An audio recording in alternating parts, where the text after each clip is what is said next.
अस्सलाम वालेकुम ladies and gentleman. आज हमारा सीबीटी प्लस टीबीटी कोर्स का लेक्चर नंबर 2 है। आज का हमारा टॉपिक है practical applications.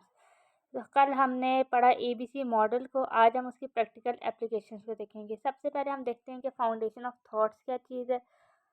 Foundation of thought की जब हम बात करते हैं तो हमारे पास सबसे पहले जो चीज़ आती है वो है थॉट लॉग। इसका ओरिजिन देखते हैं तो हम ये चीज़ कहते हैं कि हमारे पास ये थॉट लॉग जो होता है वो एक डेली रिकॉर्ड होता है डिसफंक्शनल थॉट्स का। तो अब ये आपके पास क्या होता है, आप कहते हैं कि एक स्ट्रक्चर्ड साइकोलॉजिकल टूल है, ये यूज़ करते हैं हम आइडेंटिफाई करने के लिए, चैलेंज करने के लिए और रीफ्रेम करने के लिए अपने नेगेटिव और इरेशनल थॉट्स को। ये कंट्रीब्यूट करता है आपकी इमोशनल डिस्ट्रेस में। यहाँ पे आप क्या करते हैं, आप कहते हैं कि ये आपका थॉट लॉग जो है वो सर्व करता है एज अ माइक्रोस्कोप आपके माइंड के लिए। वो अलाउ करता है एक इंडिविजुअल को वो एग्जामिन कर सके आपके ऑटोमेटिक प्रोसेसेस को और गवर्न कर सके एक मूड को। तो इसका पर्पस जब हम देखते हैं तो हम ये चीज़ कहते हैं कि ये गैप जो होते हैं उनको ब्रिज आउट कर रहा है एब्स्ट्रैक्ट इमोशन और कंक्रीट इवेंट्स के बीच में। अब मॉडल क्या है कि ये आपको टीच करता है इंटरप्रिटेशन। अब यहाँ पे बीइंग अ थेरेपिस्ट आपका जो रोल है, आप उसको कहते हैं कि आपका रोल एक साइंटिफिक कोलैबोरेटर का रोल है। अब वो क्या है कि रादर देन टेलिंग क्लाइंट के क्या सही है क्या गलत है, थेरेपिस्ट उसको हेल्प आउट करता है to treat the thoughts as hypothesis to be tested against real world evidence.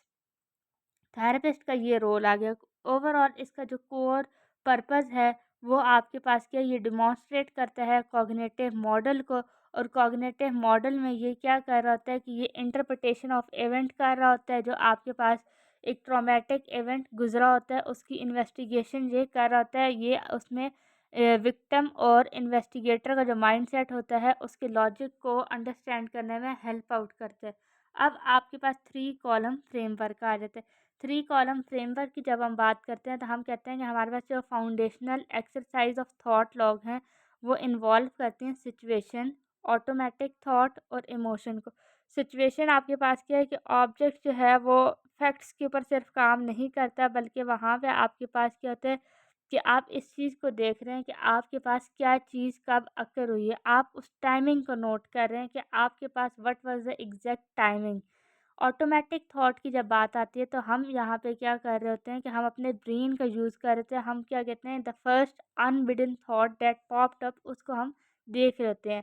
फिर आ जाता है इमोशन। इमोशन में आप अपनी फीलिंग्स के साथ डील करते हैं, आप आइडेंटिफाई करते हैं अपनी फीलिंग को और उनकी इंटेंसिटी को रेट अप करते हैं 1 to 10 कि आपकी फीलिंग की इंटेंसिटी क्या, आपकी एंजाइटी का लेवल क्या है।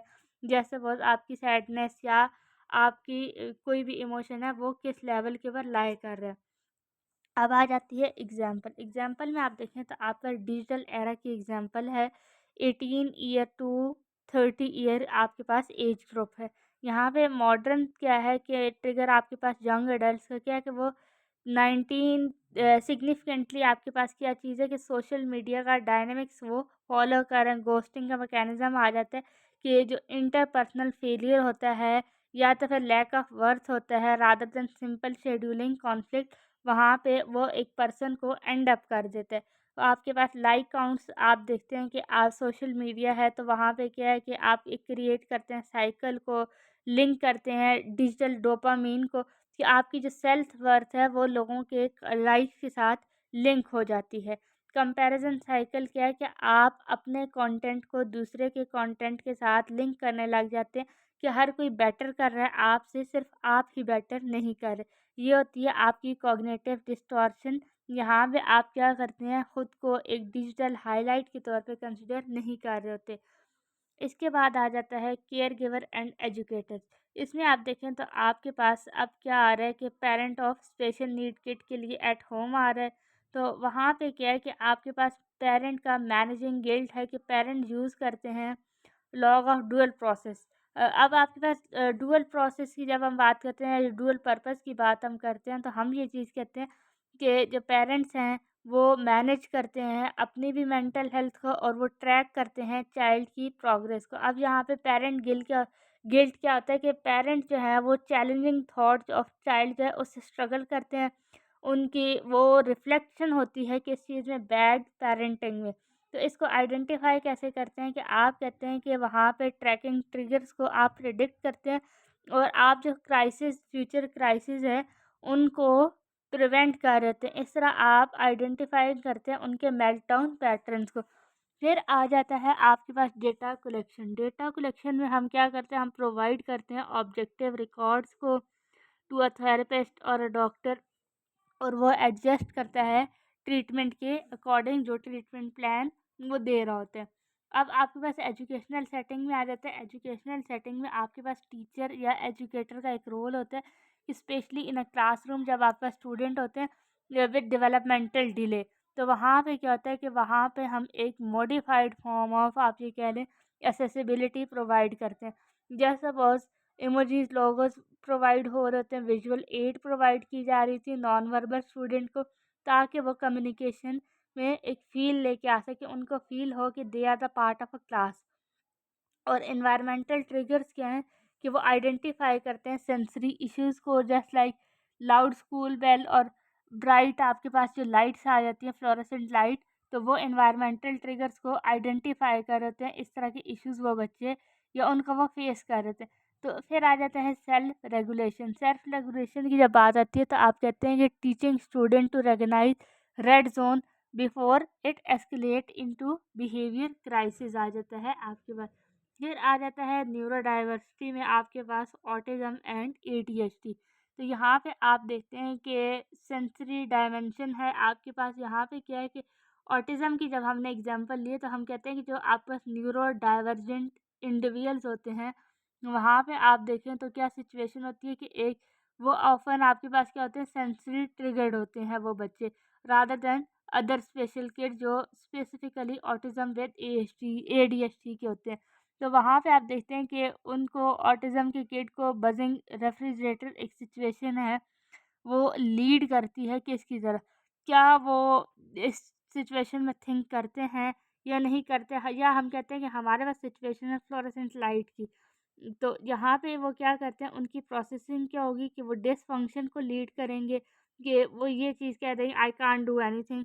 या तो फिर अगर हम उनको विजुअल सपोर्ट प्रोवाइड करते हैं, हम उनको कलर कोडेड लोगोस प्रोवाइड कर रहे हैं, हेल्प इंडिविजुअल कर रहे हैं, तो वहाँ पे उनको क्या है कि डिफ़िकल्टी होती है टू आइडेंटिफाई इमोजीज या इमोशंस। फिर आ जाता है adult counselling and challenging client. यहाँ पे जब हम देखते हैं तो हमारे पास अगर क्लाइंट आता है if he is dealing with a guilt, तो हम क्या करते हैं, बीइंग अ काउंसलर हम यूज़ करते हैं अपना कोर्ट रूम मेथड तो फॉर अडल्ट कि वो पैरालाइज बाय गिल्ट हैं। तो यहाँ पे एक्शन क्या होगा कि वो एविडेंस फॉर और एविडेंस अगेंस्ट को प्रेजेंट करते हैं क्लाइंट, और जो अपनी थॉट होती है वो उसको as a responsible for negative outcome consider करते हैं। तो यहाँ पे हम कोर्ट रूम मैथड को यूज़ करके उनके गिल्ट को रिमूव कर देते हैं। नार्सिसिस्टिक क्लाइंट जब होता है आपके पास, तो वहाँ पे आप कहते हैं कि आप हाई डिफेंसिव मैकेनिज्म को यूज़ करते हैं ताकि आप प्रिवेंट कर सकें ये वनरेबल ऑटोमेटिक थॉट्स को। तो थेरेपिस्ट यहाँ पे क्या स्ट्रेटजी यूज़ करता है कि वो फोकस करता है इंस्टेड ऑफ एनालाइजिंग कि कैसे अदर हर्ट हो सकते हैं या गोल क्या है, या इस सारी चीज़ में क्या आपके पास पर्सनल एजेंसी यूज़ हो सकती है। इंटरनल जो रिएक्शन होते हैं वो आपके पास यहाँ पे काउंट हो रहे होते हैं। फिर आ जाता है ग्लोबल इम्प्लीमेंटेशन गैप्स। इसको जब आप देखते हैं तो आप कहते हैं कि आपके पास एक्सेसिबिलिटी ऑफ सक्सेस आ जाती है ऑफ थॉट, जो आपके पास वेरी करती है significantly based on Nations development index. अब आपके पास जो अंडर डेवलप कंट्रीज़ होती हैं वहाँ पे आप देखें आपके पास लो रिसोर्स एक्सेसिबिलिटी होती है, लैक ऑफ बेसिक मैनेजमेंट होती है, तो आपका जो ट्रेंड की लाइन होती है वो बहुत नीचे की तरफ होती है। डेवलपिंग कंट्रीज़ में आपके पास अवेयरनेस आ रही होती है, ग्रोथ आ रही होती है, लेकिन लिमिटेड प्रोफेशनल सपोर्ट होती है। तो वहाँ पे समहाउ आपके पास जो है वो गैप ब्रिज हो जाता है, तो वो ट्रेंड अपवर्ड जाता है। और डेवलप कंट्रीज़ में क्या है कि वहाँ पे हाई डायग्नोस्टिक रेट्स होते हैं, इंटीग्रेटेड स्कूल और वर्क प्लेस होते हैं, तो वहाँ पे आपके पास लेवल इंक्रीज़ हो जाता है। आउटकम एंड चैलेंजेस को जब हम देखते हैं तो हम ये कहते हैं कि हमारे पास जो स्पेशल नीड किड है वो 4 to 5 मंथ में आपको इम्प्रूवमेंट शो करते हैं। ऑटिस्टिक एडल्ट जो है वो आपके पास 6 to 12 मंथ में शो करते हैं और डिजिटल वेलनेस वाले 2 to 4 मंथ में शो करते हैं।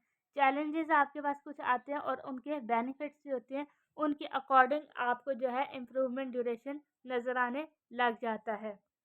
फिर आ जाता है पाथ टू ओवरकम बैरियर। यहाँ पे अब आपके पास क्या है कि सबसे पहले आ जाती है अवेयरनेस। अवेयरनेस में आपका जो ट्रिगरिंग पॉइंट होता है आप उसको रिकग्नाइज करते हैं अपनी थॉट को, not just as a fact. फिर आ जाता है वैलिडेशन। वैलिडेशन में आप एक्सेप्ट करते हैं इमोशन को विदाउट जजिंग वन सेल्फ। और फिर आ जाता है रीफ्रेमिंग। रीफ्रेमिंग में हम विजुअल फ्रस्ट्रेशन को यूज़ कर रहे होते हैं, समहाउ हम एक बैलेंस थॉट की तरफ जा रहे होते हैं। फिर आ जाता है मास्टरी का स्टेप। मास्टरी के स्टेप में हम कहते हैं कि हमारे पास ओवर द टाइम जो प्रोसेस होते हैं वो मूव करते हैं from written logs to automatic mental habit of reflection. ये आपके पास एक पाथ फॉलो होता है 4 स्टेप्स का, अवेयरनेस, वैलिडेशन, रीफ्रेमिंग, मास्टरी का। समराइज़ करें हम इस पूरे लेक्चर को तो हमारे पास क्या चीज़ होती है कि आपके पास थॉट लॉग जो है वो एज अ वर्कशीट वर्क करता है और वो ब्रिज करता है गैप बिटवीन स्टिमुलस एंड आपके पास रिस्पॉन्स। और यहाँ पे आप क्या करते हैं, आप डॉक्यूमेंटिंग कर रहे होते हैं सिचुएशन की, थॉट की और इमोशन की, ताकि आप ऑल अक्रॉस डेमोग्राफिक्स जो है वो यंग एडल्ट जो स्ट्रगल कर रहे हैं विद सोशल मीडिया उनको आप क्या कर सके, एक सपोर्ट प्रोवाइड कर सके। और लास्टली हमारे पास क्या, हमारे पास जो चैलेंजिंग डिस्टॉर्शन आ जाती है वो एक गोल्ड स्टैंडर्ड ऑफ अचीवमेंट रहती है और वहाँ पे हम इमोशनल रेगुलेशन और सेल्फ मास्टरी की टेक्निक को अप्लाई करते हैं।